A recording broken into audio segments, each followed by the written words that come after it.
Welcome back to Superman and Lois TV Talk. This is our episode 4, season 1, episode 6, Broken Trust. My name is Robin. And I'm Frank. And you just heard me look at the 3 dots next to my name is on the notes and think, what was the next part? So someone's missing today. I will just say, hubba, hubba, hubba, money, money, money. Who do you trust? Is it me? We're giving out free podcasts. And where's Derek Russell? He's at home washing his cape. So we'll be talking a lot about trust on this year podcast. So much trust. So much broken trust. Oh, broken trust by a man who prioritizes his family or something. I can't understand. Honestly. Do not get it. Don't get it. Presently ignoring mine. So Yep. Don't understand it. Don't really appreciate it. But I guess family first. Imagine if Superman had to do a podcast. I know, right? Yeah. Oh gosh. Yeah, he'd never be there. Football and anxiety issues. I got a show to do. Yeah. Someone is out there listening. Oh boy. Speaking of right up at the top, we definitely want to mention that you started a project that all of our listeners need to get on board with, because I'm sure a lot of our folks are fans of Smallville. So, I mean, seriously, like right at the top, plug your awesome Sure. Yeah. Well, I mean, you're part of it and Derek's part of it. And, but we're working on this project that just launched. It's called Save Me, the Smallville Anthology. It's an audio documentary, a podcast documentary about the making of Smallville, how it all came to be. And it's told through the words of the creators, people behind the camera, the cast, some fan reactions. And we're going to, for the next 6 months, for episode 1 just dropped in May, and we're going to do monthly episodes leading all the way up. In May, we just celebrated 10 years since the finale of Smallville, which is so hard to wrap my mind around. Unbelievable. And we're going to keep doing monthly episodes all the way up until October, when we'll celebrate 20 years since the Smallville pilot. Which, again, I cannot wrap my brain around. So it's been a blast so far. Like I said, it's been a labor of love, and we've gotten friends like you, Robin, and Derek, and other friends involved. Our good buddy Dane, who did the artwork, and our friend Tim, who is helping to put the whole thing together. It's really been a labor of love and a ton of fun, and we've gotten some great reactions to it so far. So yeah, if you were a fan of Smallville, even if you're not a fan of Smallville, but you just like these CW shows and kind of curious about what started it all, Save Me, the Smallville Anthology. It's in every podcast app, or just go to smallvilleanthology.com and we'll get links to subscribe there. But yeah, thank you for mentioning that. I'm really, really excited about it, and folks seem to like it, so I'm thrilled about that. I mean, I was even saying to people, I was like, even if you're just a fan of TV history documentaries, like, this is the most probably professional thing one of my friends has put out. Oh, thanks, man. I was just like, am I listening to like some sort of professional, like, CBS radio production or NPR or anything like that? I mean, and your voice is throughout as the narrator. I thought, just like, I had never appreciated how friendly and, just awesome. Like, your voice is just narrating and bringing us through the history of Smallville. Well, thank you. That means a lot. Thanks. I appreciate it. I was very happy to listen. It's a lot of fun to make. We're still working on it, and episode 2 will be coming in June. So cool. But yeah, thanks for mentioning that. I'm really proud of it, and I hope folks will listen. Yeah. Derek is so envious of the whole production. He literally just quit podcasting. We didn't explain why he's not here. It's a little hurtful, but yeah, that's what happens. Yeah. He's just like, it's too good. I'm done. It's like, Derek, your name is in the credits. I don't care. For some reason, he slammed some money on the counter and he's like, I'm out. All right. What's this money for? Just seemed like the thing to do. I saw it in the movies. No, this is a family show. This is a show about a couple, that's been together for a while. And I just want to say, happy anniversary to Derek and Shelley today. That's why Derek's not here with us. So, Clark would do the same thing. That's right. That's right. I mean, I guess if he had a podcast, again, another scenario. I hope they explore that in an episode. Like Clark starts a podcast, Smallville production. I love the idea of Clark having a podcast. Instead of being a reporter, he's a podcaster because he got fired from the Daily Planet. Exactly. Beppo's like, I got to go multimedia. Beppo. Clark, you got a great voice. Yes. Oh my very God. Frankish. We need you to stop making me bashful. Anyway, Derek should be back next week, and hopefully we will as well. Who knows? It's a alternating lineup. Sometimes all three of us will be here. Yes, to the best of our ability. But I think we have some news to cover. Yeah. There was one news item that came across. We have HBO Max and Cartoon Network are going to be putting together a new Superman animated series called My Adventures with Superman.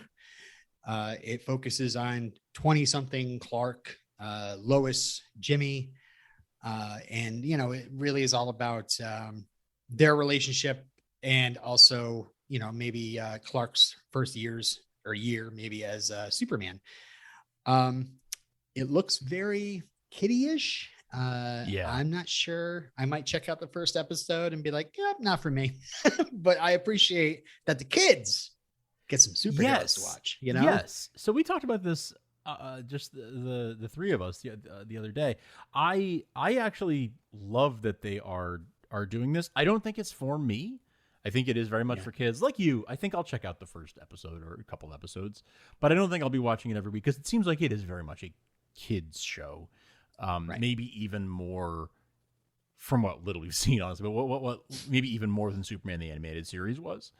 It seems to be quite focused on the young audiences. So I'm fine with that because think about it. I mean, so much comic book media is for adults or at best teenagers. Like there's so much stuff that is like PG-13 or or above that I, for one, am happy to see something that's Superman related, that's for kids, so that they can get into it at a young age like we did. Right. Exactly. I mean, we had the Super Friends. That was also kind of goofy. Right. Challenge of the Super Friends. But yeah, a lot of the time, my kids every once in a while are like, you like Superman, right? What's that all about? And I'm like, I've got a couple of Christopher Reeve movies to show you, maybe. Yeah. That's right. about it. Right. That's although you've been working your way through some of the George Reeves stuff lately, right? Oh, that is true. That might be a little bit too old for them. It's definitely too old for me, but I'm also just enjoying the pure, I don't know. It seems just so perfectly like American TV, classic American TV. And I'm enjoying it quite a bit, actually. It's I mean, this, and I'm sure many of our listeners, I've mentioned it, but like that was my that and the Fleischer cartoons were like my intro to Superman, so that holds a very special place in my heart. Yeah. Are the Fleischer cartoons available anywhere? I had to grab these Superman. They were on DC DVD. Universe. They were on DC Universe when that was a thing, so I wouldn't be surprised if they've moved over to HBO Max, but I'm not sure. I haven't checked. Maybe. And they're also on, like, I don't know if you have DVDs or Blu-rays of any of the Christopher Reeve movies, but they've been added, that's true. Out there as bonus features on a number of the box sets for the Christopher Reeve movies. So if you have those, you might have them lying around on one of those discs. Yeah. But I'm definitely enjoying the classic series. Yeah, I've watched one or two here and there, but I was like, I'm going to start from the beginning and just watch them all. I like it. I admire that. That's 6 seasons is all the later seasons are shorter, but still it's a good chunk of stuff to work through, and I'm that's awesome that you're doing that. But yeah, cool. I'm excited for this My Adventures with Superman. I think that it's cool that it's his first years as Superman, and that it's and that it seems to be sort of an anime style that will be more kid friendly. And we'll see. We haven't seen real footage yet. We've just seen like a still and a description of it. So I'm excited for a trailer or a teaser of some kind to get a better idea, because maybe we're wrong. Like maybe it's not as kiddie as we think it is, and maybe we'll really like it. Yeah, maybe there's some things that are kiddie, and they kind of throw in something for the olds that tune in as well. Right. I would love go over the that. kids' head. Yeah. Like if they did sort of like took like sort of almost a Muppets approach to it, where there's always like two layers. There's always like the kids level, but then there's always like the jokes that are meant for the parents. Right. Yeah, they're making jokes about something on Twitter or something. Yeah. I love when they do that kind of thing, and when it's done well, it's great. Yeah. And the other news, I'm going to be referencing it in our spoiler section, but there was a great, it was maybe 40-minute round table with the cast of Superman and Lois on EW. I just caught it on YouTube today. I don't know how much it's been promoted, but it was nice. It was a nice Zoom call, and and it didn't just have Tyler and Bitsy. It had the kids. It also had Sam Lane there, and they also had Wole Parks as our captain. Yeah. Who's a very just a fun guy. I'd love to talk to him sometime. But and they also had the guy who plays Morgan Edge. I'm a terrible podcaster. I don't remember everybody's name, but it was fun. And there was a couple of things they dropped towards the end that I'm going to bring up in spoilers. Things to look forward to. Sweet. So I can't wait. To get there. Solid.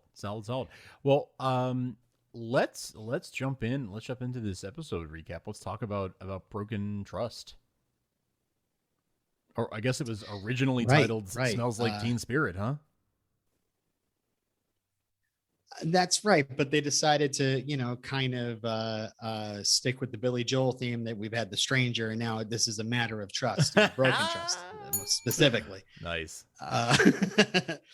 I'm looking forward to we can't start fire, and we didn't start the fire, and of course pressure is probably going to be the season finale, which is a one-word title that Derek will be able to remember. A la Smallville. So. Yes, I'm looking forward to seeing some Italian restaurant when Clark and Lois have a date night. Of course, flashback to Sam's younger years. Good night, Saigon. Oh no! Oh no! Oh man! Yeah, so can we keep this joke going, or? Well, it's only time will tell. Knowing us, probably. I got a bunch of Billy Joel in the tank, so just. I apologize. Sometimes I go to extremes, so I apologize for that. Oh man, this whole thing has been a river of dreams for me. I just can't. Billy Joel's Graceland. What a great song. I could do that too. I know. So back to Superman Lois. This one was directed by Suds Sutherland, who also directed episodes of Batwoman, Flash, Supergirl, and I believe a Legends episode upcoming. And was also written by Katie Aldrin, who is, one of the staff writers in Superman Lois, but also wrote an episode of Krypton. And I believe it was called Mercy. Mercy. Which is, I believe, Jackson Val covered back. Yeah, I think that is made popular by Jackson Val. Let's be honest. That was the most popular cover of that song. I'm so sorry if you didn't listen to True Krypton and you're like, what are they talking? What are they on about? What are they on about? So we had a bit of a cliffhanger from the last episode. We've been waiting. We saw Jordan get jumped by Tag, who seemed to be in an X-Men costume. Yeah, right. And we got to see what happens with that. And it's just, he's really blaming Jordan about what happened to him. He's been vibrating, and it seems that the jitters and the vibrations have turned him into more of a speedster. Yeah, it's interesting, right? It's the vibrating thing kind of was. I thought they were going in sort of one direction, but then he is more of a speedster. I guess it's sort of the vibrating is just a a side effect of his inability to control his movement in general. Right. I don't know. Maybe if they followed through with the Vibration 2 Speedster, it would have been great to see him kind of just standing in one place and seeing him vibrate across the ground. Yeah. I mean, it would have been a great help to CGI, I'm sure, because he's just one static image and they just kind of drag it across the screen. Blurred a little bit. But no. Yeah. So Jordan gets a hold, calls dad with ELT. I'm not sure quite what ELT stands for yet. It's never been explained on the show. Is it eggs, lettuce, and tomato, or electrolytes? I don't know. Yeah. It's almost like it's weird because he sets it off and it sets off that it's almost like a pulse in a ring that kind of gets Superman's attention, but they can also kind of talk. But I'm almost assuming that the ring and the pulse kind of centers his super hearing on the person who sets it off. Yeah. And that's why he hears their voice. At first I was like, oh, is it like a transmitter? They're like yelling into the thing like, Dad, help. But no, it's almost like it calls his attention. Yes. Yeah. It sends out some kind of, I mean, it almost seems like an electromagnetic pulse type of thing, or like some kind of like a frequency that he can hear. But yeah, I don't know if they ever did say what ELT. I've been looking for it every single episode. Really? Guarantee it's a line in a deleted scene somewhere. Yeah. Almost like it's like echolocation tracker or transmitter. That's a good guess. That's a very good guess. Because it's the ringing reminds me of like, oh, it's like a bat thing. Yeah. Like if you're blind, Right. Right. Yeah. That he follows the sound waves to wherever they are. Another interesting power that kind of came up during this was, he chases after Tag by flight, but he's also like calling to him. He's like, Tag, hold up, Yeah. And which made me go, is he using super voice? Is he just like calling and hoping that he hears him? That's interesting. Yeah. I feel like, I don't know. I mean, I guess it's more like he's just shouting after him. I guess. Yeah. I didn't read that much into it, but that's an interesting thought. I was like, oh yeah, is he doing something? Like there's a train roaring and they're going really fast, and I don't know. Yeah. That's true. That's true. How would he hear him unless his hearing is also so fast that no, stop, cut me off. Yeah, the vibration of the eardrum. Yeah. Can center. Oh yeah. Well, who knows? There might be things about Tag we don't quite know yet. So he's it. But yeah, this chase causes a surprise derailment of a train, and we get not just a chase, but all of a sudden, boom, like a huge Superman action scene, a huge effect that they pull off in the show. I, for one, was thrilled to start our return to this show with something like that, because it was such a quintessential Superman rescue, so Superman saves the train, and specifically sort of reminded me of speaking of the Fleischer cartoons, it reminded me of the episode Bulleteers, where he literally pulls a train the train gets detached from the locomotive, and he pulls the cars all the way miles and miles and miles all the way to the station. So yeah, it reminded me sort of that. It had a similar sort of some visual cues that were maybe a tip of the hat, maybe not intentionally, but either way reminded me of that. And I thought there was some great imagination put into this scene, because you would think that the hit Tag crossing the tracks would it severed the tracks, but no, really it kind of warps the tracks and makes the train jump it. So he's almost with his heat vision, welding it back into place. Yeah. One at the train is going. Yeah. Yeah. Real-time welding. Just sort of as he has no buffer. He has no room for error. Just going. It's streaming. It's a streaming welding experience. Right. Mm-hmm. I was surprised that he had to do it one at a time. I thought, wow, if Marty Feldman was Superman, he could have got those both done in He one would. shot. Oh man, all in one shot. That's for the olds out there. I guess. The kids are like, who? So, but yeah, he does lose Tag. So, he does. Yeah. So now he's it. Yeah. Yeah. We'll let that one hang there. So yeah, Jordan goes back. I don't know. Are we doing this linearly? I think so. I think so. Okay. I think we've settled into a good rhythm here. Okay. So yeah, Jordan's face gets is a bit messed up. And it comes up with a question of super healing and whether or not, like, he's bruised, Right. He's been bruised by somebody with I'm assuming he has some sort of super strength. Tag does. I don't know. It seems that way. Yeah. Because or at least the great speed at which he's moving is causing some injury there. But yeah, I mean, it's the first time that we've seen him deal with that since he started to get his powers. Right.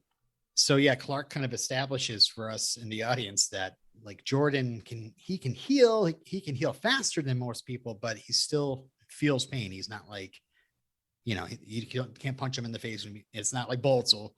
Yes. I'm assuming that means bullets won't bounce off of him. I guess, yeah, and maybe not yet. Yeah.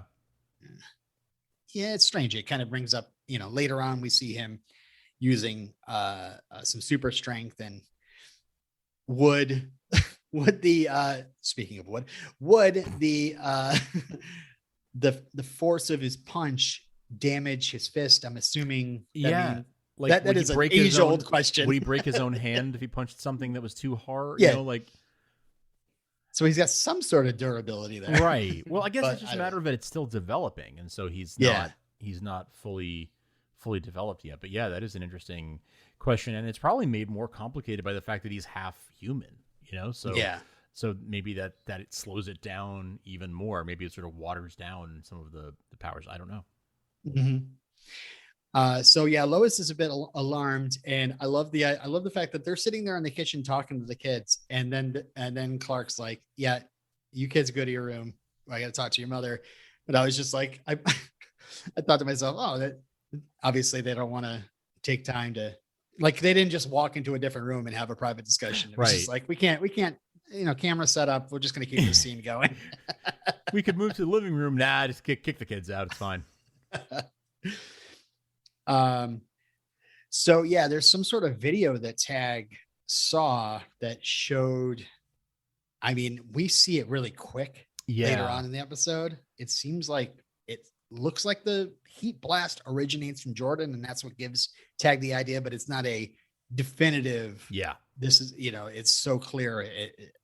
I love Lois's, I hate the internet. Yeah. I'm sure you do, Lois. I'm sure you do. And so Lois is, of course, obsessed with Morgan Edge. She thinks whatever's going on, like, it's a thin thread, it seems, between what's going on with Tag and what Morgan Edge is investigating. Sure.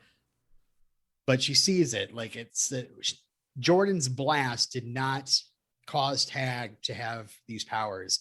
Jordan's blast into whatever was in that bonfire, yes, I assume, or the gravel or whatever around it. Like, I don't know, there was some kryptonite just kind of kicking around. Sure. She's got a hunch. I mean, she's like Lois Lane does. She's got a hunch, and she's following it, trusting her gut. And another thing they decided to just kind of answer for us, we had this big thing where, when there was that machine that, Derek Powell was put in, and we're like, why didn't Superman just go back and see what was going on after, rescuing? But they decided to clear up this thing by saying, oh, well, Clark did fly over those mines and try to x-ray them, but he can't because they're lined with lead. There you go. There you go. Which I'm just like, okay, I'll give that to you. Sure, Yeah. sure. Yeah. Yeah. Sure. You can have that Morgan one. definitely That's had that foresight to foresight. Yeah, exactly. That's right. Yeah. Like, all right. Superman might look into this, so I might as well align these tunnels with lead. Just to be safe.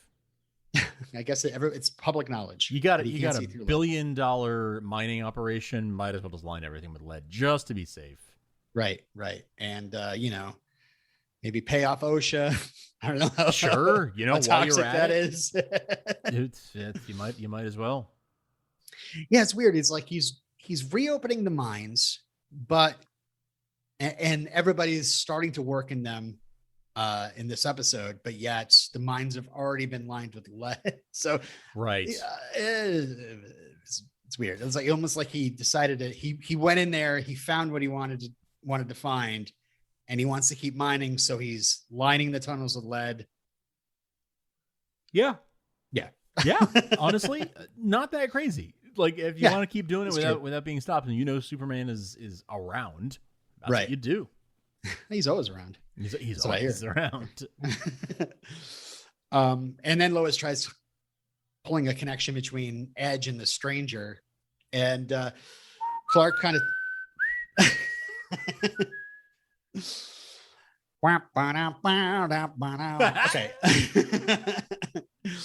I'm gonna have to listen to that song after this. Oh yes. But yeah, that made me think, oh, Clark doesn't know who the Stranger is. He didn't instinctively X-ray through his power suit when they were like grappling with each other. Right. So I'm like, oh, the suit must be lead lined as well. I'm sure. And I'm assuming that Luthor has enough foresight, of course. I would think, yes, that Luthor of all people definitely goes to those lengths with probably everything. Luthor Corp Tower, whole thing lined with lead. So we go to the next morning where, Jordan kind of opens up the scene calling this kid Jimmy Cutter a bad word. And I love that Clark is like, hey, language. And Jordan, we start getting signs of him getting this headache. Things are bothering him because it seems like his super hearing is kicking in. And go ahead. I love seeing that start. I love seeing, the whole puberty with superpowers thing really does come from Smallville. Like that is the first instance of it, but I love seeing it continue and seeing different iterations of it and different versions of it. Cause like Superman, properties have almost every Superman property originates some new idea, whether it's kryptonite or the fact that he flies or whatever. These all were iterations that came after the initial idea. And seeing then, okay, well, there's kryptonite, and that was invented for the radio show in the 40s.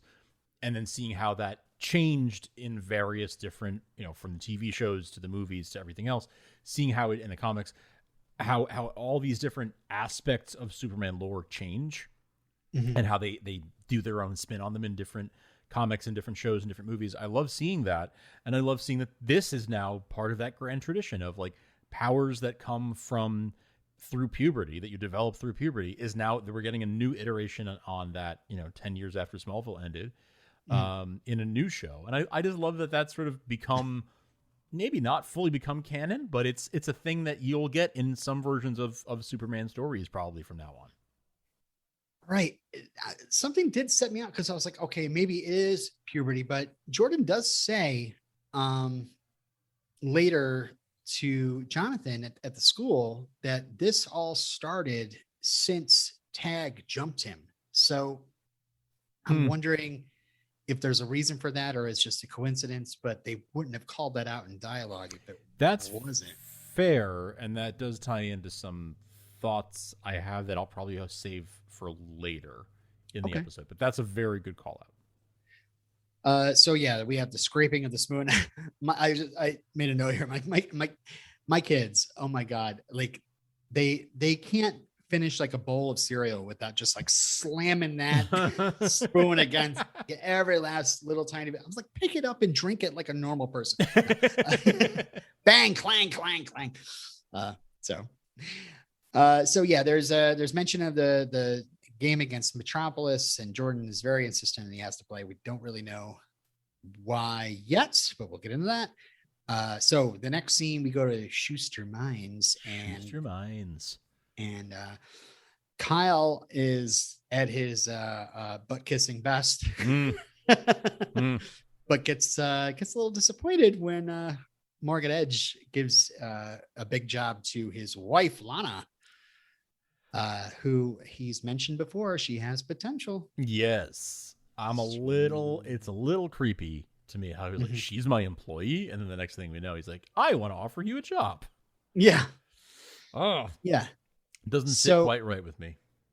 Yeah. So he explains it as like, she's helped so much with getting Smallville's trust. Ding, ding, ding. And now, he wants to kind of use that trust to help revitalize Smallville. And he says he's going to start with the community center. So maybe we'll get that great Smallville logo back up again. Yes, please. Yes, please. Let me have it. We get a little side thing, hints of what to come. And Leslie wants to take out Lois, and Morgan's not intimidated by Lois anymore. And then we have Marcus, quote unquote, the captain, challenging Lois, like who's going to get in those mines first. Yeah. I really liked the two of them, their repartee this episode. I think this was my favorite Captain Luther episode so far. Easily for me too. I don't know. It's just when he's having this dialogue with Lois, he's a different person. I mean, perhaps he's just so easygoing because he's so. I mean, he loved Lois and whatever world he comes from, so he's. I think happier you're right. And she's his person. She's his person from that reality, and I think he was so charming. Like, I was charmed by him. He was great. Yeah, this was Wole Parks pulling out a whole different side of his character that we haven't seen, and like great acting from him. So back at the high school, Jonathan slowly closing his locker doors is enough to set Jordan off. But do you have to slam that thing? And I watched it. I wound it back. He like slowly closes the locker door. Like he like smashes it closed, like a lot of kids do. Right. Gosh, I miss lockers. One of my favorite things to do when I was in high school, I had a good friend. We'd do this back and forth with each other. We just catch each other unaware, and just out of nowhere, we just slam each other into a locker. Because lockers are so buoyant, you don't really get hurt by bashing into them. Sure, you just sort of bounce off.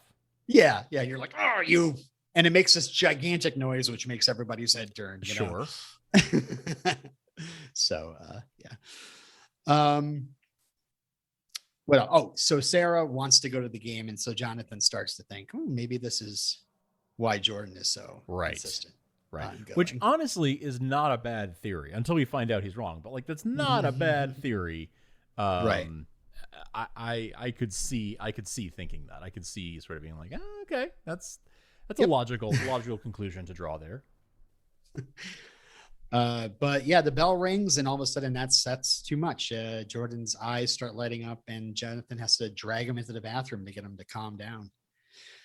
And yeah, we're just waiting for him to all of a sudden lose it and just start, pull like a cyclops and just destroy the ceiling of the school. That's like the worst case scenario you're afraid of.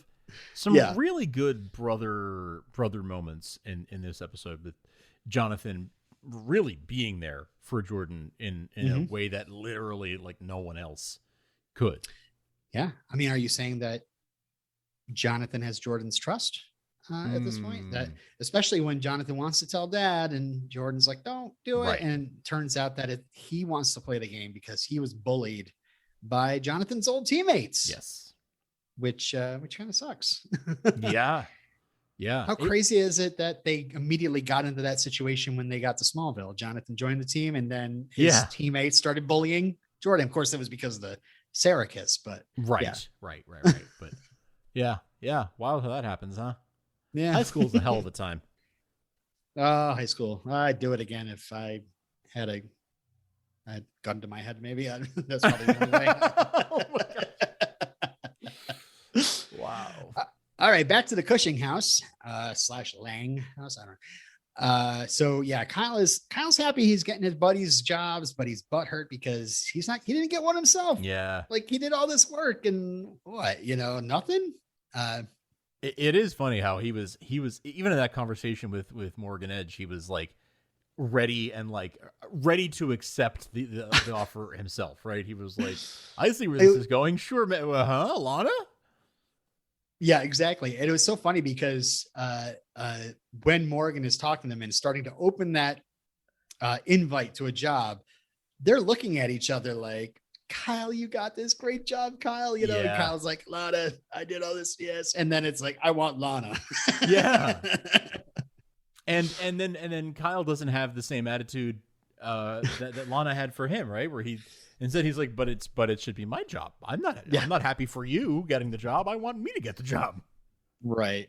And give a little bit of credit to Kyle, I suppose, because it seems like through this episode he's trying his best to pull his act together. Yeah. And maybe by the end of the episode he's finally gotten it together. Like, all right.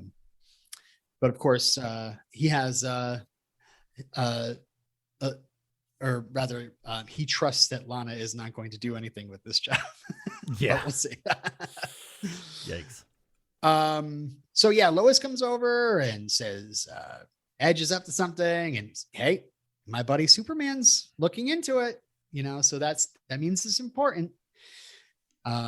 But yeah, Kyle is scoffing. He's just pounding the beer. I was like, oh God, this is leading to something, not leading to a good place. We saw what happens when he has too much to drink. So that's not leading to a good place, I don't think.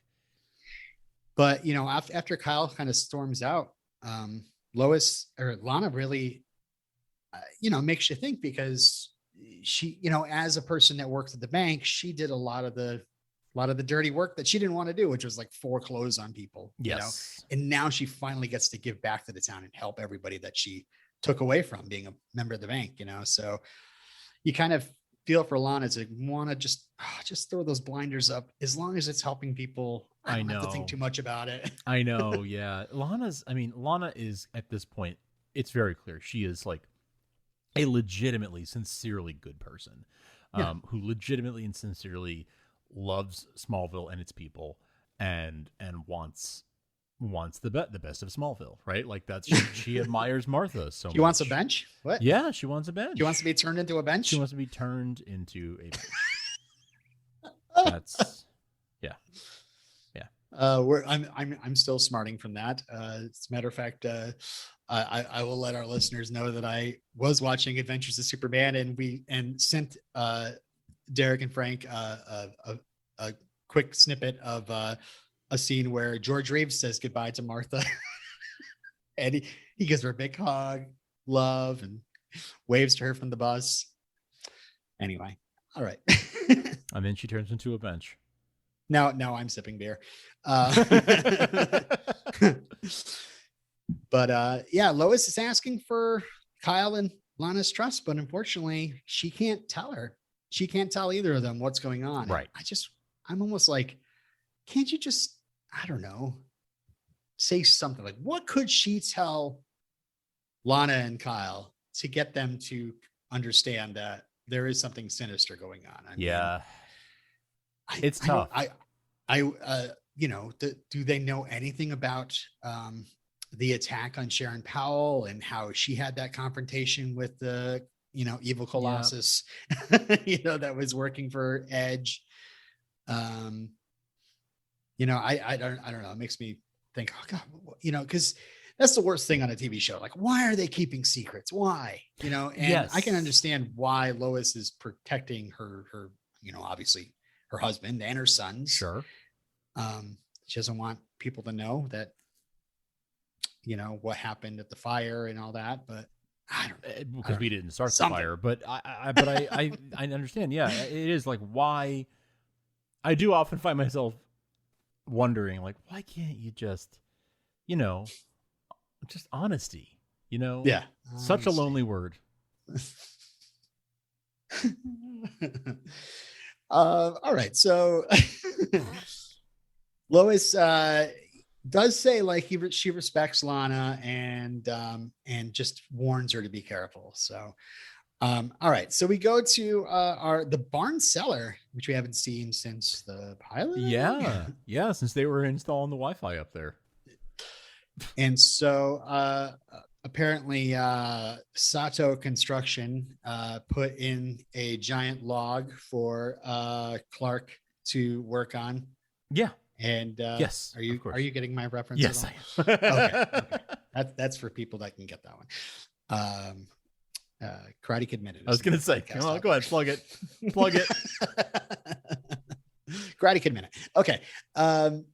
So yeah, apparently Pa got that gigantic log down there somehow. Maybe it was some sort of big piece of machinery. I guess. Yeah. I don't know. And I guess the same way he got the ship down there. Yeah, I guess so. It must be some sort of thing with chains. Got a crane or something. I don't know. Yeah. Or just a bulldozer just shoved it in there. I guess.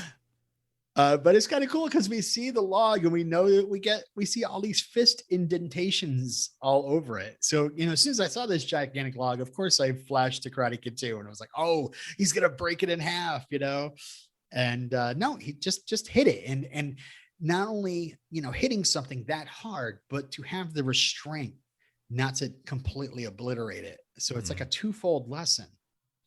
Right. Yeah. Lots of lessons in this episode for Jonathan for Jordan rather about his powers.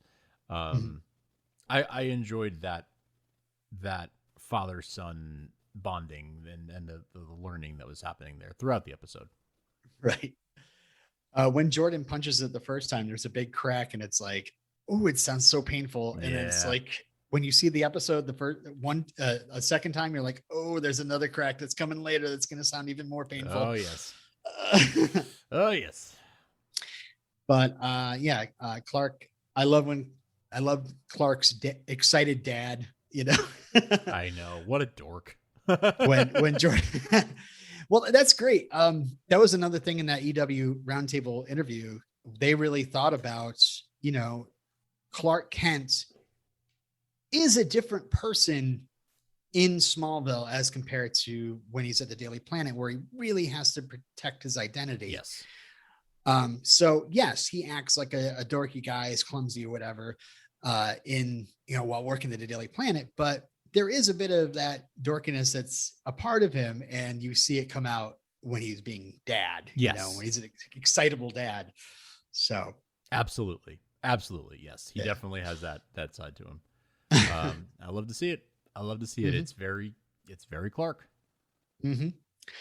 So Sam calls, they spotted Tag. He's in Metropolis. And Sam says, we have a plan to put the monster back in his cage. And, Clark has to tell him he's not a monster. He's a kid. Yeah. But that's the Sam stuff is, it's a little disconcerting how dismissive Sam is able to be, like how much he's able to compartmentalize sort of humanity. I mean, it's his job. It's literally his job to do that for defense. But it is a little disconcerting that he's a parent and that it doesn't seem like he really has the empathy for like this is someone's child and they're a kid and they're going through something. Maybe let's detain him and try to stop him from hurting people, sure. But like put the monster in his cage is a little icky. Yeah. I mean, I always love these Clark versus Sam arguments where, and Sam does come up with an excuse here of why he's so worried about, like, he not only attacked his grandson, beat him up in the woods, but also like he's faster than Superman, or at least rivals Superman's speed. Right. And what could he do while he's out there? What accidents could he cause or whatever?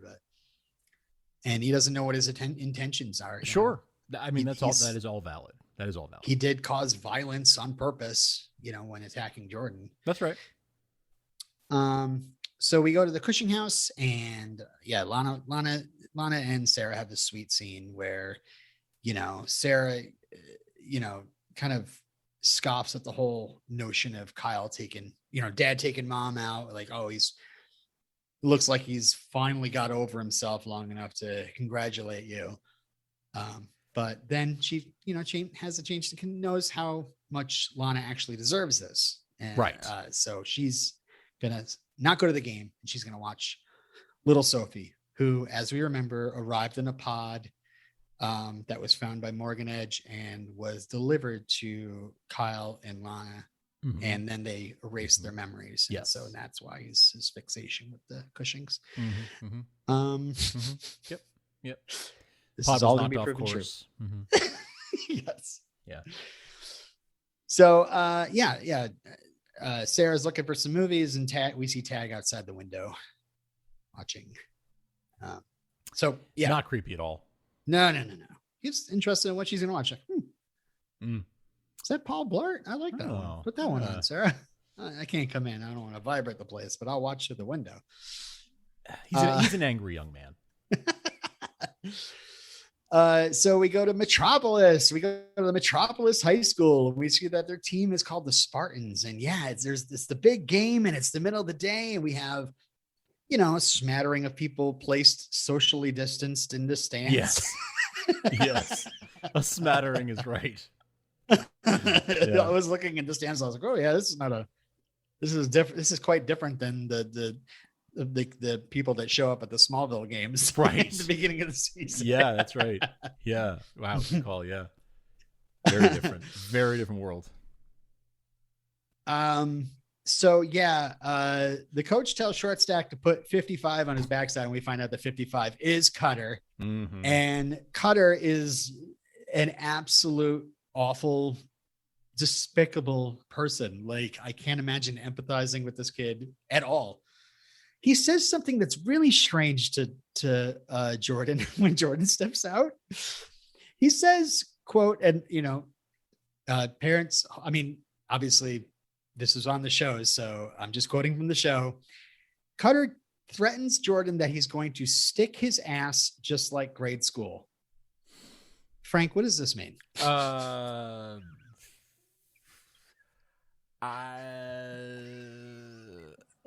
don't know. Moving on. So I don't want to find out. Jordan's ready, but then the whistle blows, and then it distracts Jordan. So the QB Timmy Ryan is taken down. So hey, they might need a quarterback later. Seems that way. Mm-hmm. So yada yada yada. There's some DoD presence around the high school. Sam's putting his shield around Jordan as best as he can. Yeah. Doing his best. His best. I'll give him that. Meanwhile, Jonathan is put in, and Cutter is still the worst. He's like, oh, by the way, Eliza's my girlfriend now. She says hi. Yikes. I know, that was yikes. I did not love that. That sucks. I like Jonathan being all put me in coach and it working. And it happening, yeah. Yeah. I mean, what else is that coach going to do?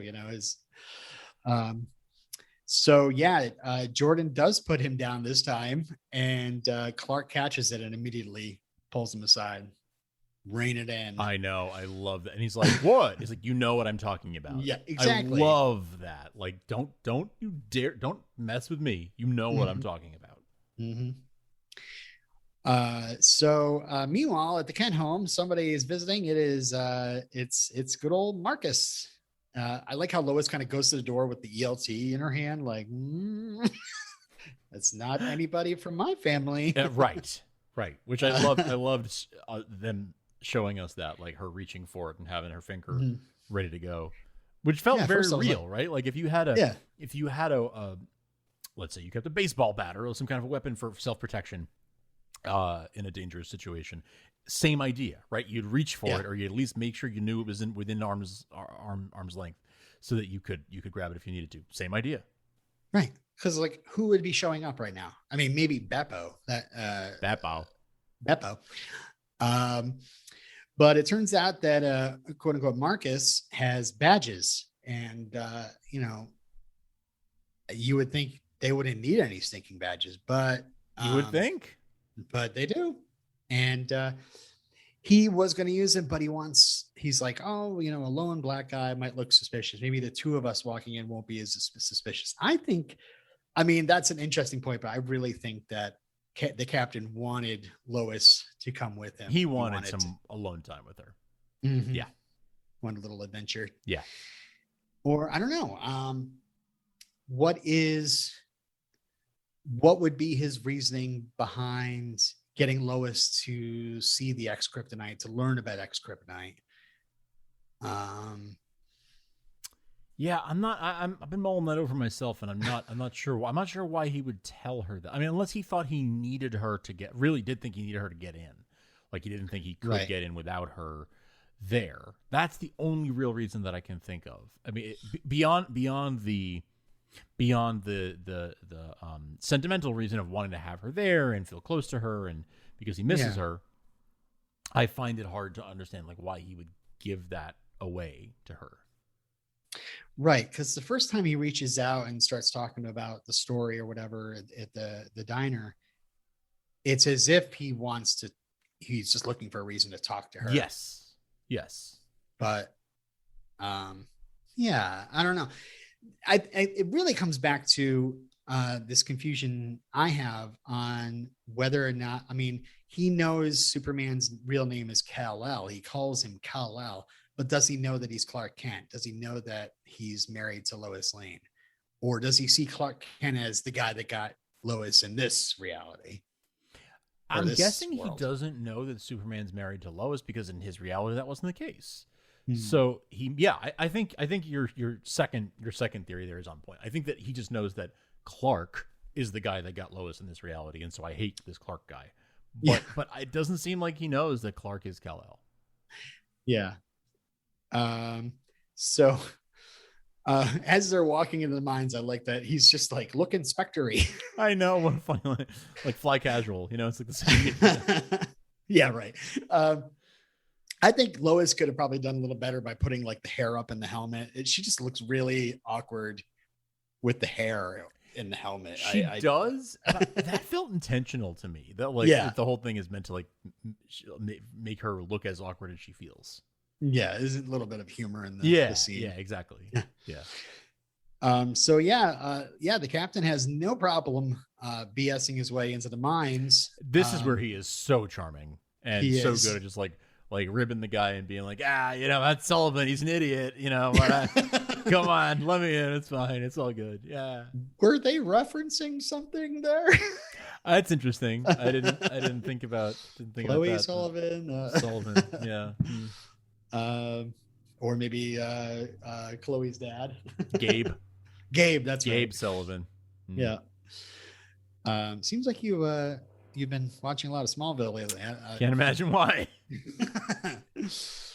So Sarah wants to watch a classic back at the house. Sophie wants a cartoon, but pizza's here, and it is Tag. Tag is looking for some help, but then his jitters get out of control, and I love that we're getting this first reaction. Like Sarah reacts like she's never seen anything like this before. Yeah. Like she like yells in fear and like shuts the door immediately. But he accidentally knocks her unconscious. He does. Once again, it's sort of like he starts to ask her for help, but it's like this would be easier if you just said what you needed. You know what I mean? Mm-hmm. Like if you just it's a TV thing. It's all TV because there'd be no drama obviously if they just talked about what they needed and it'd be over. But watching it sometimes I'm like, just say like I'm in trouble and I need your help. Tell her about it. Tell her everything you feel. Oh my gosh. Okay, that was good. I like that. Just don't come off like a big shot or anything. Cross that one off the list. All right. But did you drop a "you may be right" earlier? By the way, did I not catch that? I meant to, but I'm not sure if I actually did. I've been sitting on that one, but maybe I did drop it too soon. Oh wow! I don't know. Maybe I may be crazy. So back at Metropolis High, the Crows are winning, and it's the final play. But Cutter makes a little motion, like, "Oh yeah, let them have their touchdown. We're going to pig pile Jordan," and they do, which is like, whoa, like the whole team just empties, gets out of the way, and goes right at Jordan. Like, laser focused. Big mistake. There's a pun, because Jordan's eyes do light up. So this was a really powerful scene. Clark gets there just in time and just tells him to like release that energy into his hand, and he does. He just screams and shoots the heat vision into Clark's, and yeah, this is the first time I'm like really noticing that it's not just like his emotions are getting out of control. It's almost as if he's got to have some sort of release, Yeah.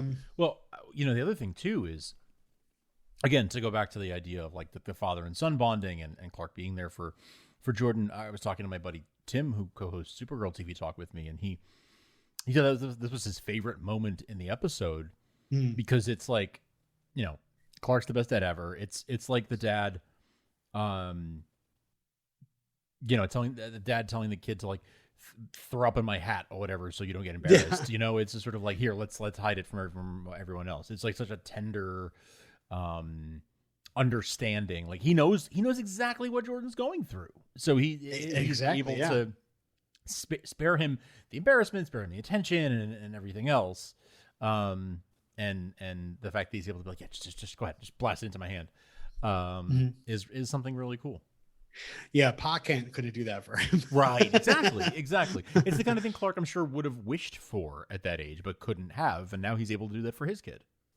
This probably would have been one of my favorites, but it was so powerful and, so touching. And the score like really kicks in there, and it just swells. And then all of a sudden, boom, commercial. I was just like, come on, let that moment play out. It's just like, let it go for like 30 more seconds. Keep that score going. Da-da, and, just play the motion. No, we just, boom, gone. So I guess they got to fit in as much as they can into an episode. I guess. Yeah. But beautiful moment. Loved it. Yeah, really. Yeah, for sure. So the Kyle and Lana come home, and they don't immediately like make sure their kids are okay. That was a little weird. Yeah, right. I thought so too. But it looks like a little that Lana and Kyle are still kind of talking about it, and how much Kyle probably deserved something. But and it looks like a little romance is about to start happening. Until the kid. What happened from Sophie's point of view? Like, she goes and is like, I'm gonna go get my stuffies, I'm gonna get my blankie, I'm gonna get my PJs on and come back out, and where did my sister go? I guess I'll just go back to my room. Yeah, and she's like, I don't know where she is. Can I have ice cream? Yeah, she thinks that she's in her bedroom, right? So did Sophie just go kind of like knock on the door and be like, Sarah? Well, she must have fallen asleep. I guess that's what she thinks, but like, I don't know. Like, why wouldn't you be asking your sister for ice cream if she's sort of babysitting you? And I don't. Hey, give me some ice cream, or just get it yourself. And like, forget you. The parents are out. I'm gonna get myself some ice cream. Yeah. There's some missing time there involving Sophie that I'm wondering what she was doing. What was she up to? She could have had her own mission. Just true. Yeah, because she was alone for a few hours at least, right? Longest time. Yep, she was. Another surprising thing that comes about here is that Kyle says, I'm going to check the security cameras. Yes. Like, this low-income family has security cameras? He says cameras.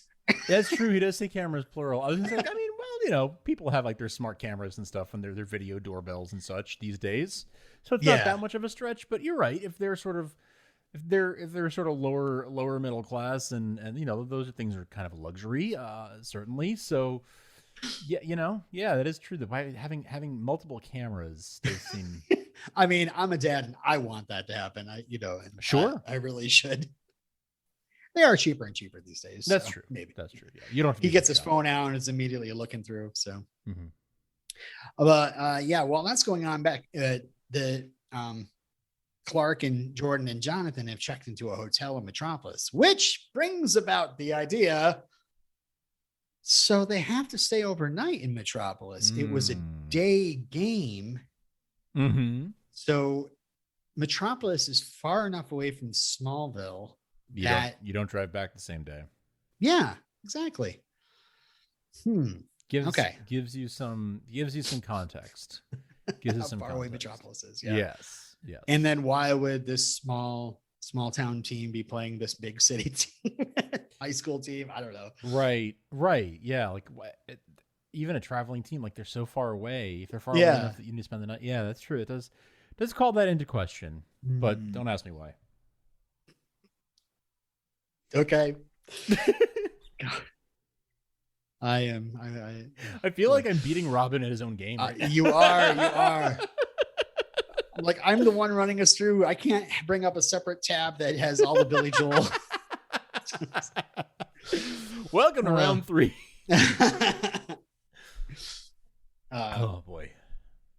So yeah, they have this great discussion in there where Clark is saying that there is definitely something going on. Mm-hmm. There's some sort of sign, perhaps, that this was going to happen.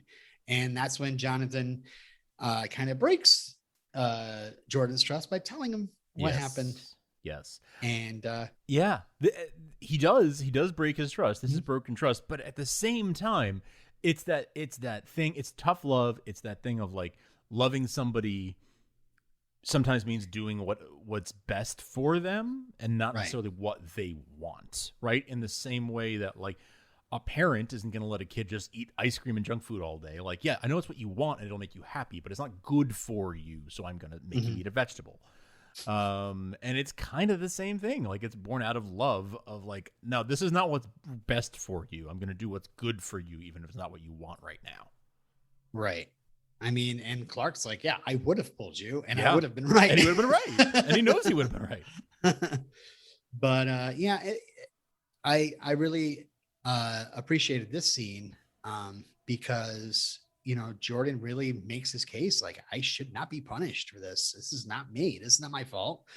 And he's taken so much abuse from these guys that he wanted to kind of, give it back. You want a little payback. Yeah.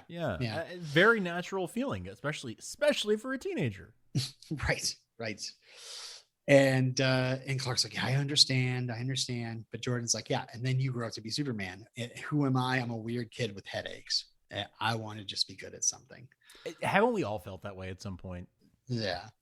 Like just feeling like, no, I'm a weirdo and I just want to be good at something. I just want to have some kind of like something that I'm the best at, or something that makes me special. But it does bring up this great point, because Clark is very much like, with great powers and great responsibility and all that. And Jordan's like, well, I'm not you. So, but I think that still does not like go, oh, okay, so you're not going to be Superman, so you should just let your powers run amok. You should just take all the chances you want. I should not step in ever.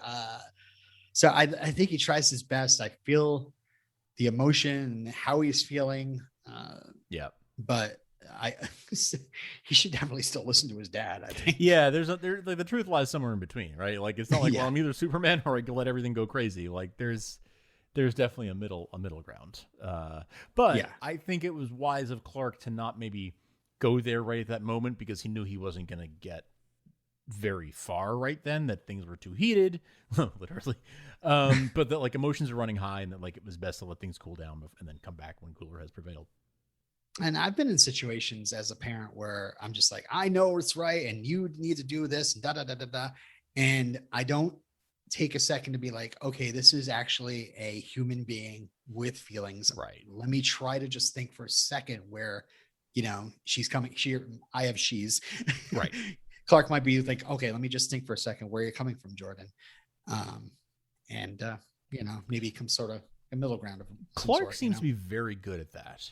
Yeah. Clark seems to be very good at that. Very good at like, he has been in Jordan's shoes, but in general, this version of Clark seems to be very, very good at leading with empathy and thinking about like how the other person feels, sort of no matter who he's talking to or interacting with. He is really good at, even with Tag, right? He's like calling after him and like trying to reason with him because he's like, if I punch you in the face, like that's not going to change anything. Yeah, exactly. But if I call and try to talk to you, maybe I can break through.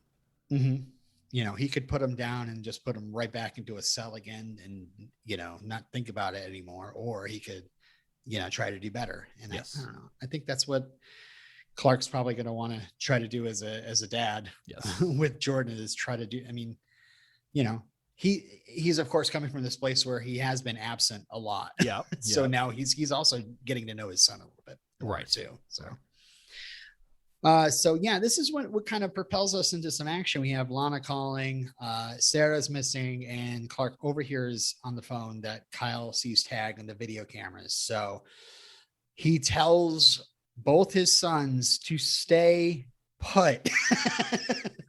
That always goes well. So boy, this cuts back so much. We go to the Schuster Mines next, and I think we should just kind of stick with that. Yeah, let's do that. That's good. It does kind of go back and forth. Lois follows the captain through the tunnels. He apparently got to look at the schematics. He knows what he's looking for, and he pulls out some funky doodad, little laser cutter, right, and starts to drill into the walls. And Lois is like, so now you're like a high-tech gadget guy. You got a job at Luthor Corp, but you quit, and now you're a journalist. Something's not something's not up here. But he then opens the wall, and I swear it's that same opening that Morgan and Leslie were looking at. Yeah, right. And, I don't know if they just kind of reused that little set, but he pulls out the XK and he tells Lois all about XK, X kryptonite, the rarest form of kryptonite. And this might be formerly kryptonite. It's kryptonite that's sort of dropped out and now isn't kryptonite anymore because it's X kryptonite. Jeez.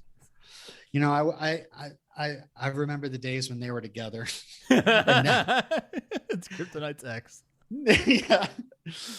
But he also drops another thing for us going, let us all know, and Lois all know, that this is probably the largest supply of it anywhere. I don't know if he's got any actual research behind that, but whatever. It's hard I to believe say. it. Yeah, I believe him. So then Leslie shows up, blasts with the heat vision, and that kind of chases Luthor and Lois, and Luthor turns his little laser cutter thing into a little creep show blaster. He's got all kinds of gadgets. Perhaps he could be not only a captain but also an inspector. Act inspectory. So Leslie is knocked to the ground, and it's an interesting shot where like Luthor is running ahead and Lois kind of stops to look at Leslie, and she's just like laying there and she's smoking. She's got hit so hard. She is. Like, oh wait, she is smoking. She's an uptown. You got it. Okay. So we kind of catch up with them later after the rest of this stuff. Meanwhile, at the warehouse, Sarah's wondering how the heck she got to Metropolis, and Tag says he moved pretty quick, and we notice a pile of melty little shoes that Tag's been working his way through. Whoops. Yeah, I guess he's got to call Cisco. I don't know. Yes. And we had this interesting bit where Superman's flying through the Metropolis skyline, and I always love watching these scenes. And he is listening in on the general's communications with the team he sent out. But it's cool because he's listening in, and they say, "Oh, we're zeroing in on him." So, and then all of a sudden he picks up Tag and Sarah talking. So I think this is also like another thing that kind of works like the ELT. Like he zeroed zeroed in on the troop, and they're like, we're closing in, and he's like, okay, and he kind of expands his super hearing, and then picks up Tag and Sarah's voices. Like he didn't just kind of like randomly pick them out. I think he was waiting for them to get close enough to zero. Yeah. I don't know. It's Yeah. interesting. No, I think you're onto something with that. I think you're onto something with that. Yeah. Yeah.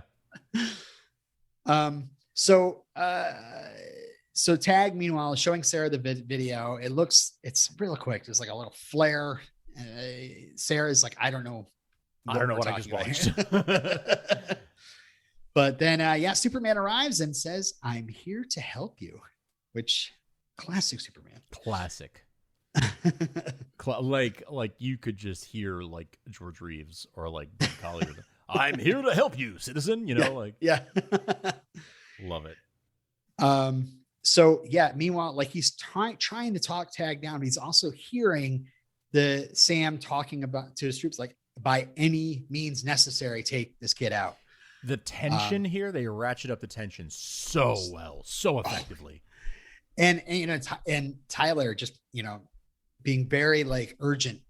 Yes. He's like, I'm going to help you. You need to trust me, and then trust, but we have to go. But it's no good. They bust in, and Tag starts acting, jittery, which threatens the soldiers, and immediately they just start opening fire. And yeah, this was pretty scary. It was hard here. to watch. It was hard to watch them. Yeah, shoot down a kid.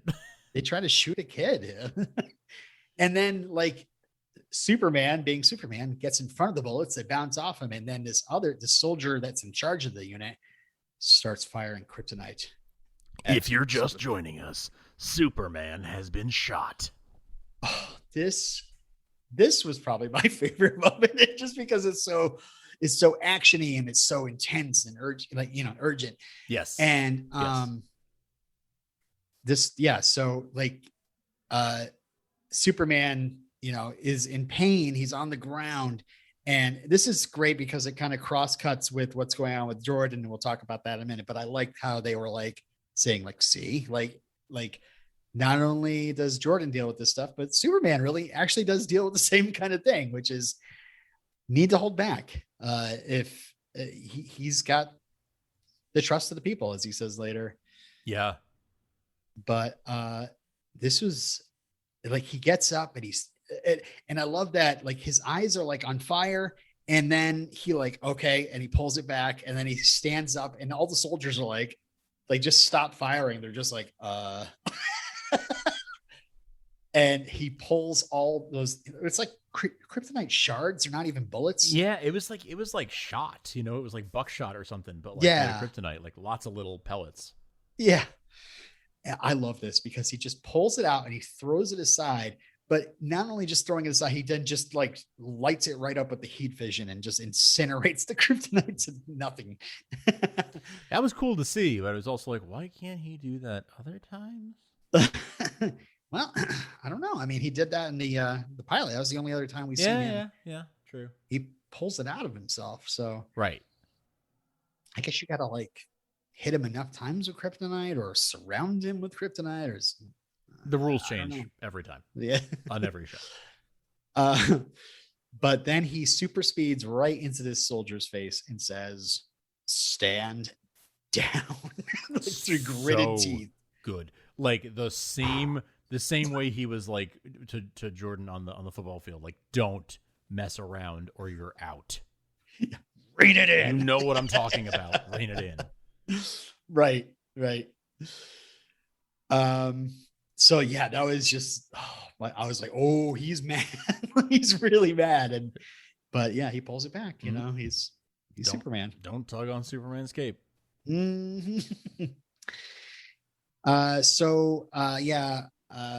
They bring Sarah out. They bring Tag out. Tag's in cuffs, but Superman's like, you don't need those. And then he, Tag gets loaded in a truck, but Superman still says, you're not going to be alone anymore. Well, maybe you'll be alone in the truck, but like after that, I'll be looking. I'll check in on you. Yeah, I'm always around. You heard this? Yeah. You seen this? It's kind of my thing. But then we have this great face off between Superman and Sam.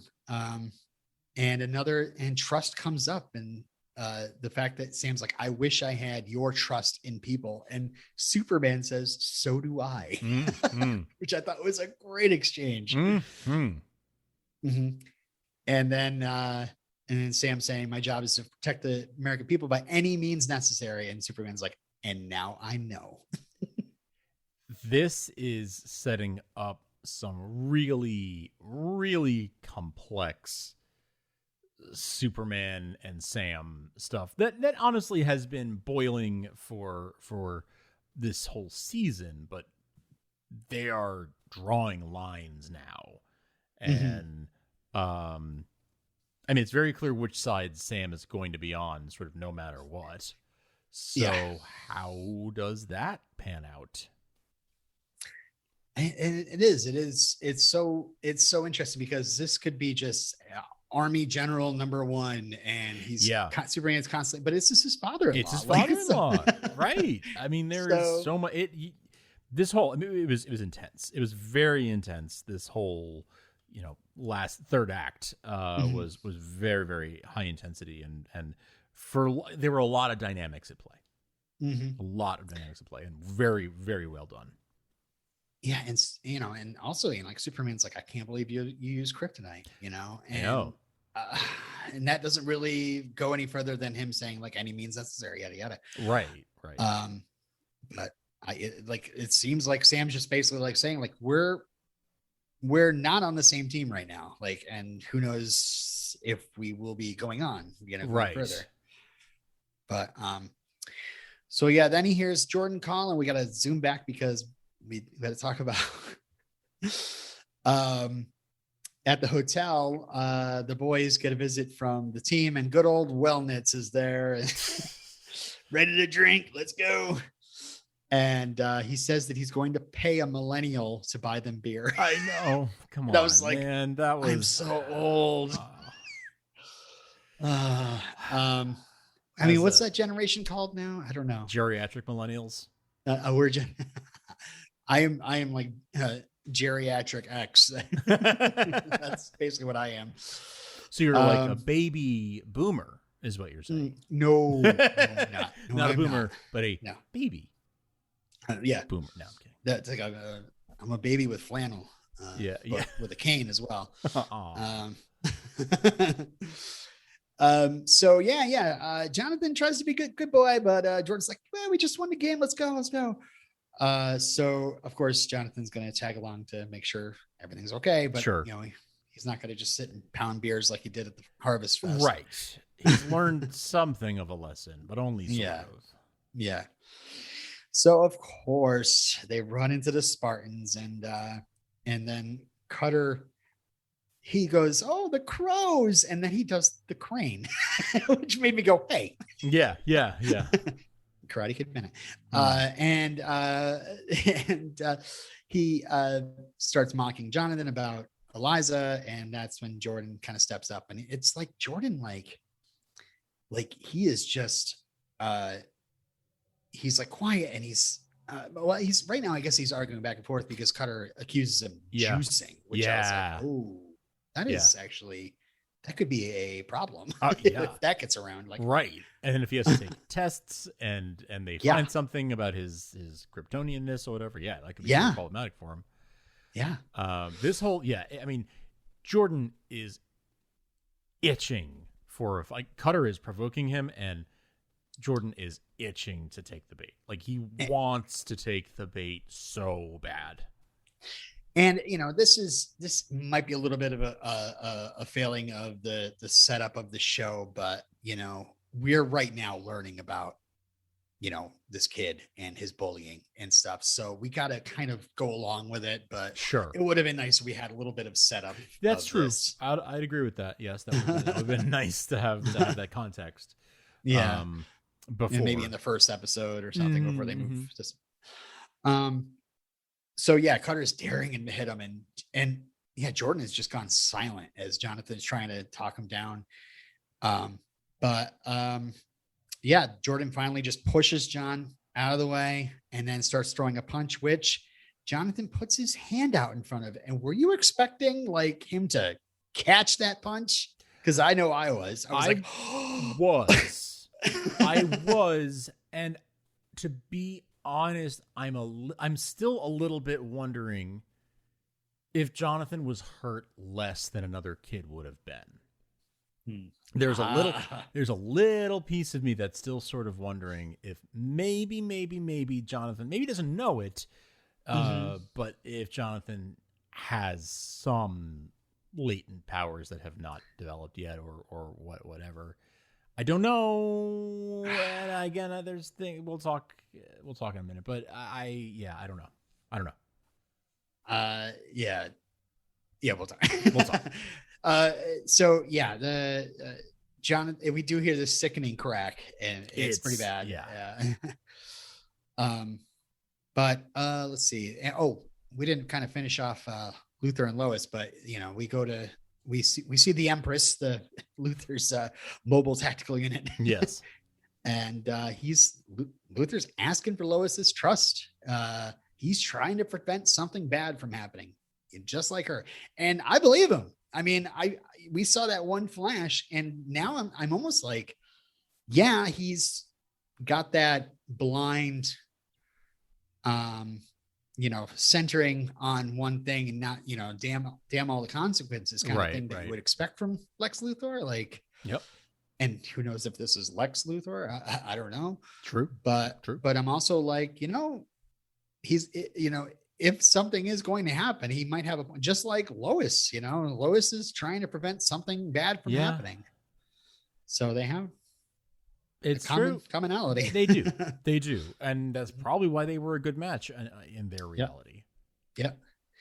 Yeah. Cause if Superman went evil in that world, and, Lois and Luthor were together, I mean, Lois would have had just as much determination to take down evil Superman as she would be taking down Morgan Edge. I mean, I would totally believe that she'd be in that fight. Yes, I could see that. So yeah, Lois gets called away, and it's like, to be continued. Yes, I like that. That's, I don't know. I mean, obviously I don't think Lois would ever cheat on Clark, but there is, you can tell there's that easy. I mean, Luthor obviously falls into it because he was with Lois in the other world, but I think Lois does fall into some sort of camaraderie with Luthor a little bit. I think it's fair to say. Yeah. Okay, so back at the Kent home, and this is what I was talking about. Like, Jonathan says he's in a cast. He's in a cast for 6 to 8 weeks, and he might get full range of motion back. So that to me says his football days are over. Yeah, and like, I don't see that as like any worse than or any better than what it would have been. Agreed.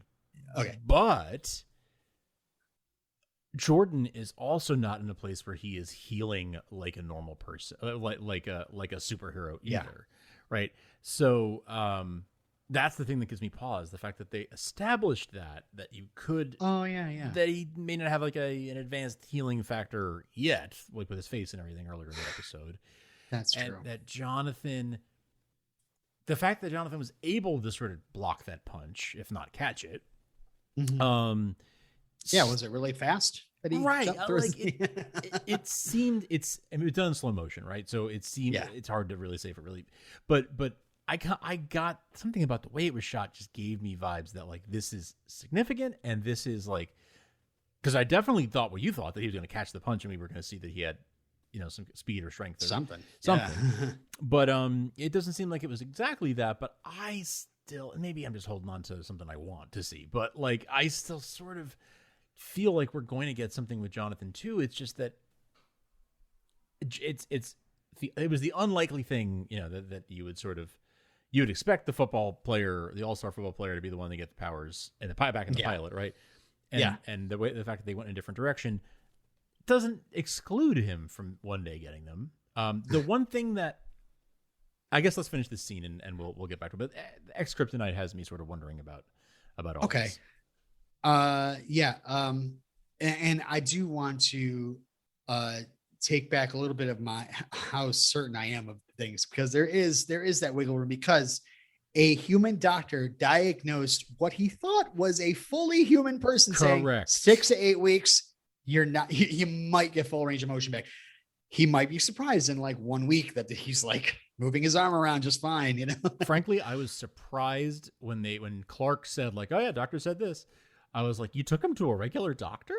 Like, because on Smallville, it was always like, Clark can't go to a real doctor. Like, yeah, that's right. And the one time he does, they discovered stuff about his blood, right? So yeah, they made a whole thing about like never taking him to doctors in Smallville. Different rules, different show, different rules.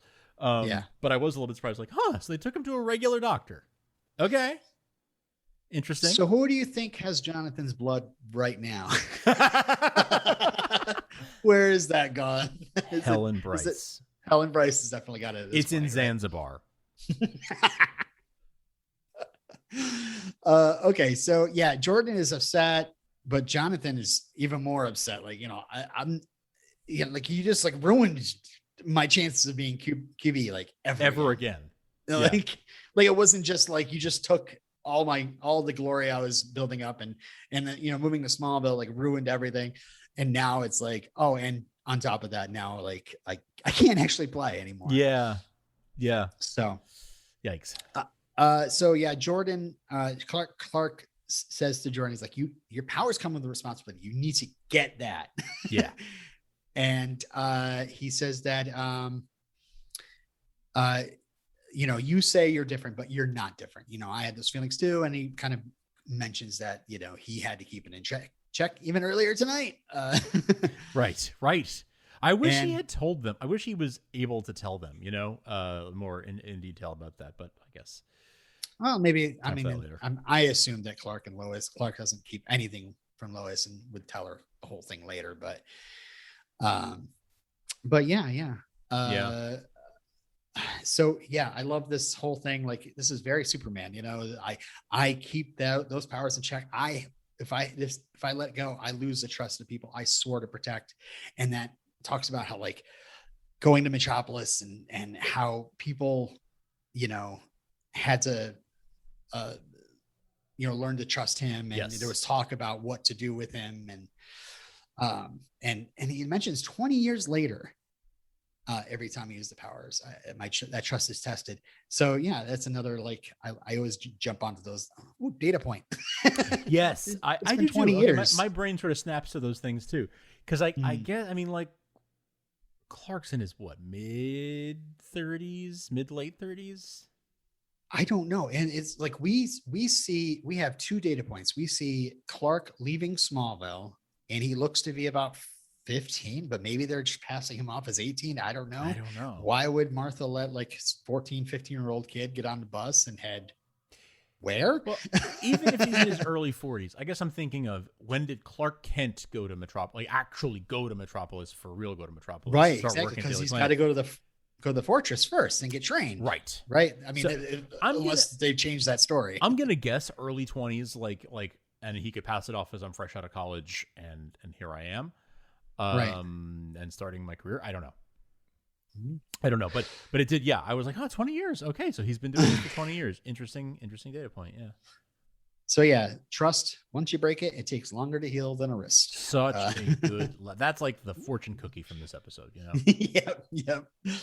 So yada yada yada. Lois talks about what happened with her, and Clark is like, "Why would a journalist have a ray gun? That makes no sense." Yes, that was a great line. Love that. Great line, just in and of itself, and just love it.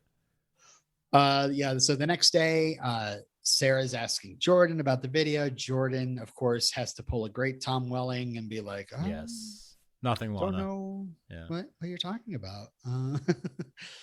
And then Lois is talking to Lana, and wait, before we hit that, I just do want to say, I do love that Sarah was so like, you know, if something was wrong, you could tell me, right? Like, I love that she is. I mean, she doesn't really know these guys that well yet, but she and Jordan have this connection, and she's like, she is like, you know, you could tell me anything, right? Like, she is such an open person. And honestly, like, you can see that she gets that from Lana. Right.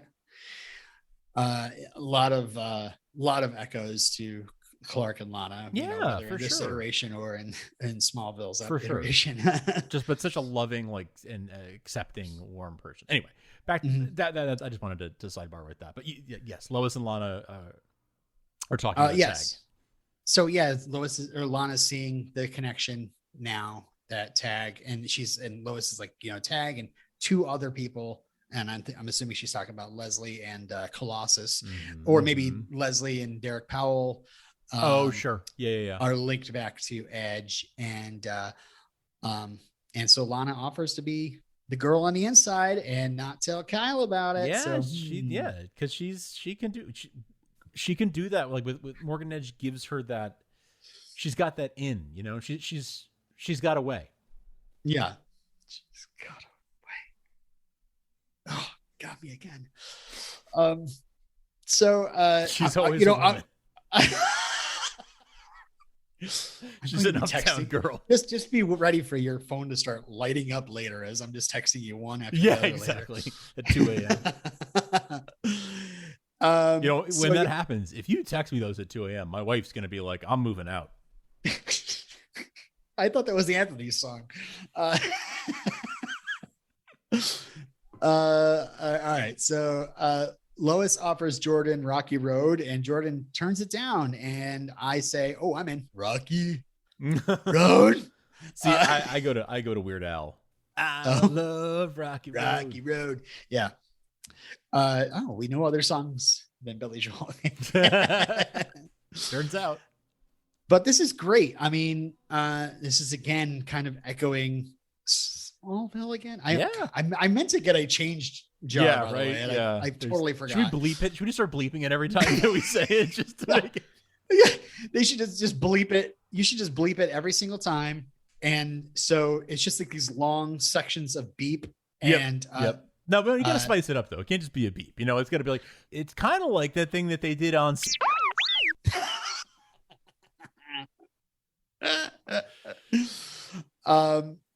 Yeah, just like, they're talking about Smallville again. Okay. There's more droid noises. Yeah. Weird. This week they did Karate Kid sounds. That was interesting. Oh yeah. So Jordan is definitely sounding like a young Clark here. And totally, the whole thing about hurting Jonathan and yeah, like that mention of him saying, like, I still hear his bones snapping. Like, I have gotten affected by things like that before. Yes. Like, you carry that trauma with you for a little bit. You're like, you do. I can't stop hearing for that. Life, really. Like things like that, a very visceral memory, sensory memory of something, especially if you feel, guilt around it or whatever. Like any kind of exactly. You feel responsible. You feel some kind of trauma around it. Those things will linger with you. So yes, this clearly was like a pivot point for Jordan and his understanding of the responsibility around his powers, and that like I seriously injured my brother, and I could have done it to somebody else, and it's like he's lucky that he only did it to his brother for the sake of keeping his secret, but like he hurt someone who he loves very seriously because he wasn't responsible enough. Also, he feels guilty about what happened to Tag, and like he lying to Sarah. He's like, my only friend. And boy, it's this point where Superman and Lois kind of veers away from that small, because they throw on like a Lifehouse song or something, and Clark would stare off. But this is a kid. This is not Clark Kent. This is a kid that has emotional troubles. He's starting with emotional troubles and then going through everything that Clark went through as a kid and how he deals with it. And it is pretty traumatizing at times. Absolutely. It's messing with his head. Of course it would. I love that. You're right. He's not Clark. He's going through a lot of Clark's experiences. He's even having some of the same reactions, but he is not Clark. They're not the same person. Yeah.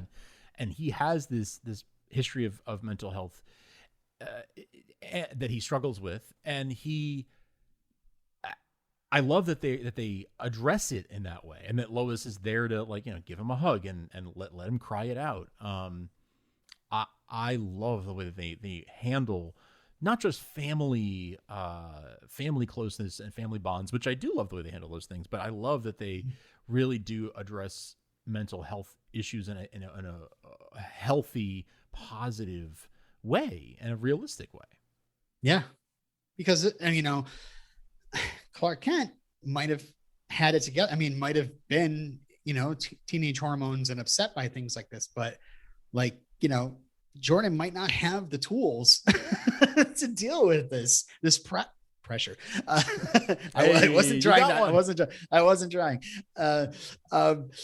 And so, yeah. And then he immediately like drops something that sounds very Smallville-ish, where he's like, I thought my powers would bring me closer to people, but they just pushed them further away. I was like, that is some Smallville writing right there. Yes. I Yes. love that. I love that. Mhm. If Tom Welling's Clark was a little bit more like emotionally intelligent, that probably would have been a Clark line.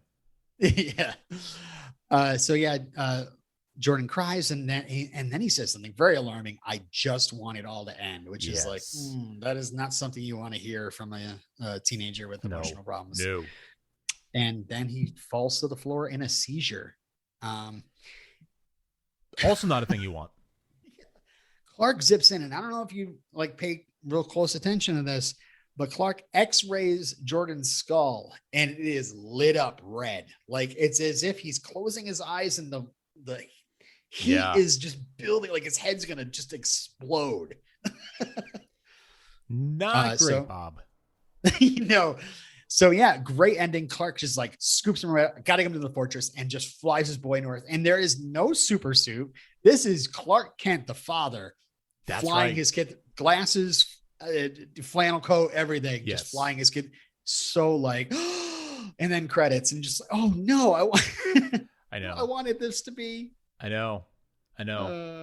It was striking. Striking ending. Great episode of television. Great hour of television. Well done to the writing staff, because just beautifully done. And the trust theme really does like nicely run throughout, and you do see that everywhere, and you referenced it at pretty much every turn. Like I wrote a whole list at the end, but I referenced it.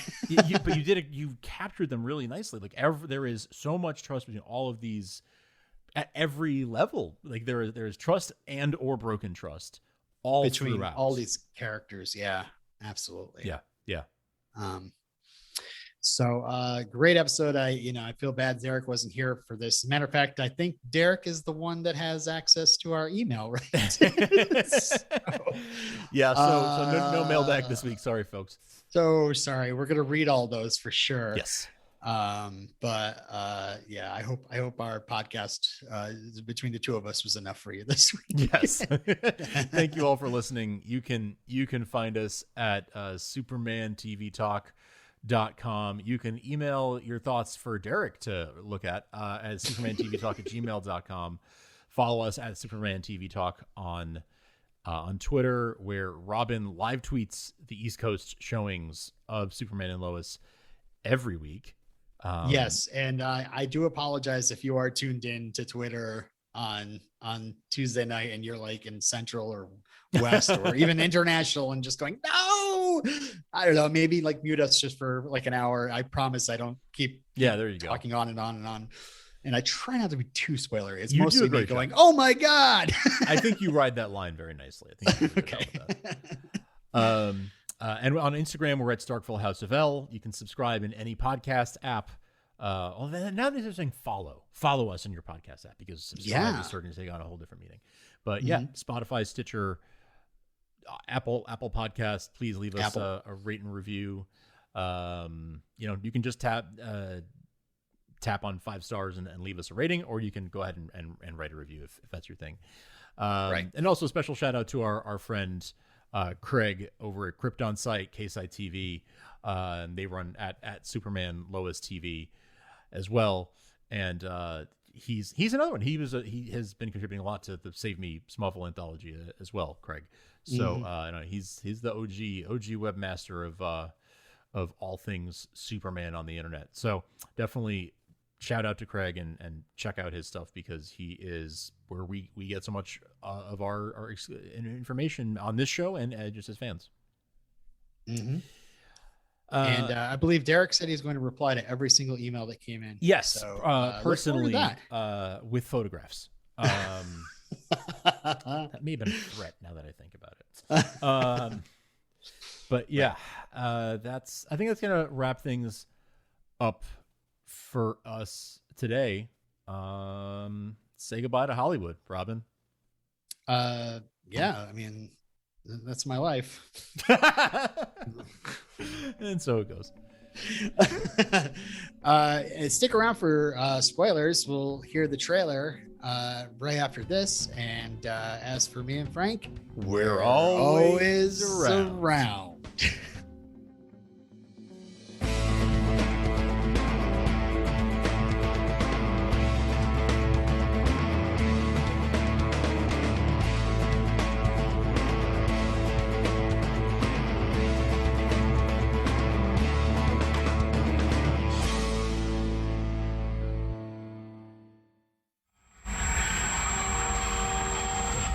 To help him.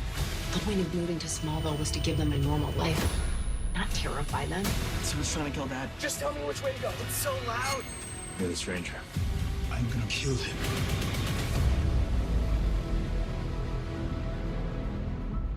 All right, that was the trailer for next week's episode, Man of Steel. Heck yeah. Which immediately brings to mind like Superman. But maybe somebody different. Maybe somebody else we've been seeing wearing some sort of steel lead-lined outfit. Could be something like that. Yes, that's a very real possibility. Yeah. So the trailer really it looks like there's going to be a bunch of action. We have Jordan still dealing with his troubles. He's wearing noise-canceling headphones, but something's going to happen where Superman's in trouble, and it looks like Jordan is the only one can kind of figure out where Dad is, and him and Jonathan go after him in the truck. So we'll see what happens with that. I know. Yeah. It's another one of those like the added level of drama because of this being a family, like, yeah. Yep. And it seems that there is something wrong with Jordan's brain. We see Superman in the fortress.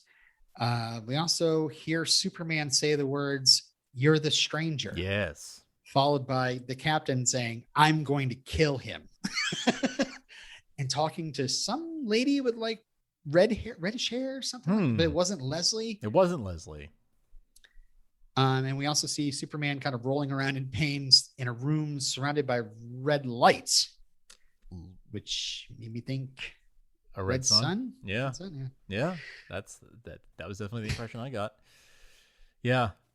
Definitely a lot of, it seems like a very, sort of comics stuff rich episode, like lots of, you got your red light and you got your, the maybe the metal suit and like all those sorts of things, like very like actiony and comic book. It looks exciting. Honestly, it looks like an exciting episode. I'm like, for sure. geeking out. They talked about, let me just give the episode description. It says the episode description starts with David Ramsey directs the episode. So if you're a big Diggle fan, you want to see David Ramsey. I believe he's been directing before, and I think he has plans on directing in other places. But it says Clark struggles to help Jordan, who is grappling with a new power. Yes.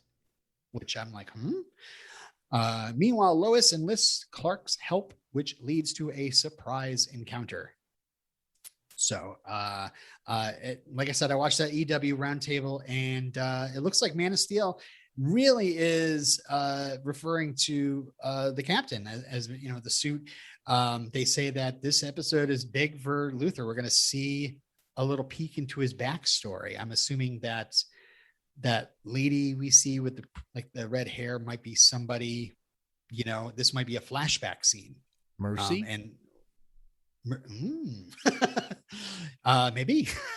I'd like that. I'm like, how nerdy are we gonna get here? Yeah, exactly.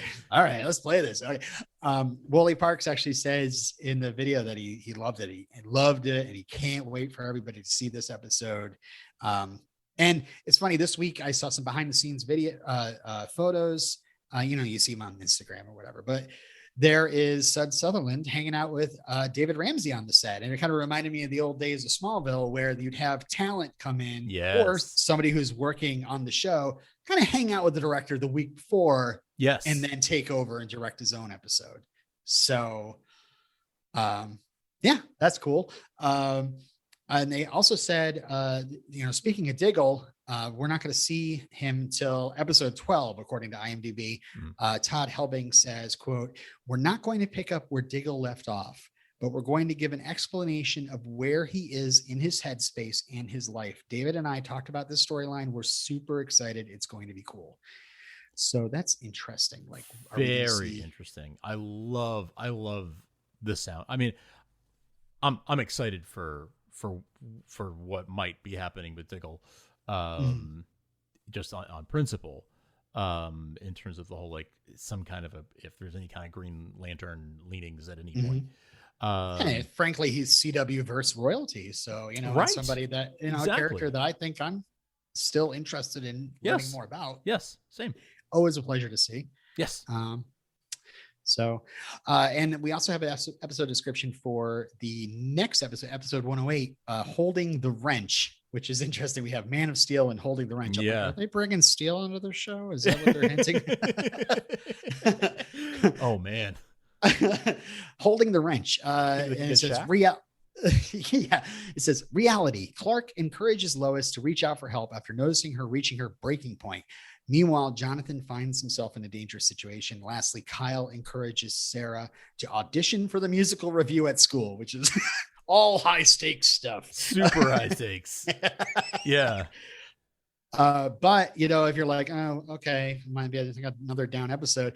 The EW Roundtable, Wooly Park said he was surprised at some of the complex issues this show deals with, especially what's coming up in episode 108. And Bitsy chimed in and said it was an extremely emotional episode for Lois. It ties together the Luther storyline, but also why she is so fiercely protective of her sons. She says there's a Lois-Jonathan team up, and she notes that they're the ones without powers, and they have to get stuff done in that episode. So I love that angle of, you've got we've focused so much on the father and son who have powers and how much they're bonding, but to see the mother and son who don't have powers bonding over the fact they don't have powers. Right. They got the radio.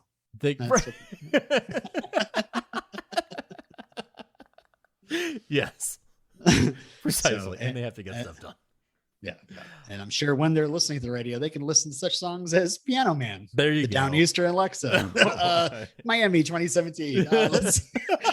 Yes, I have a page open. This Keeping the Faith, the Ballad of Billy Joel. Billy the Kid.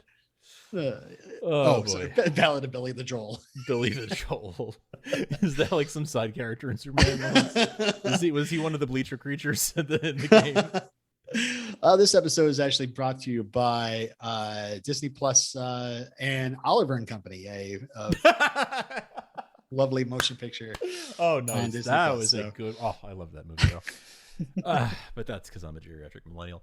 Anyway, yeah, interesting stuff coming down. The next couple episodes do sound great. That EW Roundtable adds a lot. Yes, please watch it. Of color to all of this stuff. So yeah, check that out. I'll throw a link to that in the show notes as well. Any other things you wanted to mention before we sign off here? No, we miss you, Derek. We miss you, Derek. We love you all for listening. Thanks so much, and we will catch you next week. Bye, y'all. Bye.